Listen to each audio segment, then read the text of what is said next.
ગુજરાત પ્રદેશ ભાજપ લઘુમતી મોરચાના નવનિયુક્ત પ્રમુખ નાહિમભાઈ કાંજીનો આણંદ જિલ્લાનો સંગઠનાત્મક પ્રવાસ.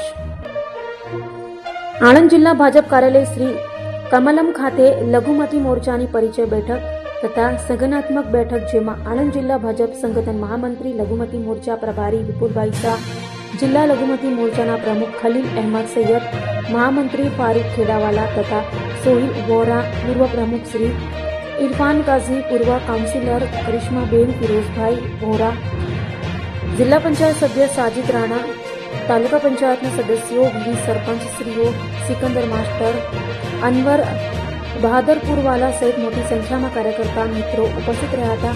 આ પ્રસંગે નાહિમભાઈ કાઝી દ્વારા આણંદ જિલ્લામાં લઘુમતી સમાજના મોટી સંખ્યામાં ચૂંટાયેલ સભ્યો આવનાર સ્થાનિક સ્વરાજ્ય તથા જિલ્લા પંચાયત, તાલુકા પંચાયત તથા નગરપાલિકાઓ તથા કોર્પોરેશનની ચૂંટણીઓમાં મોટી સંખ્યામાં ભારતીય જનતા પાર્ટી વિજયી બને તથા લઘુમતી સમાજના મતદારોને જાગૃતતા લાવી સરકારશ્રીની યોજનાઓ તથા સમાજના લાભોને જન જન સુધી પહોંચાડીને ભાજપ પ્રચાર અભિયાન લાગી જાય તેવું આહવાન કર્યું હતું.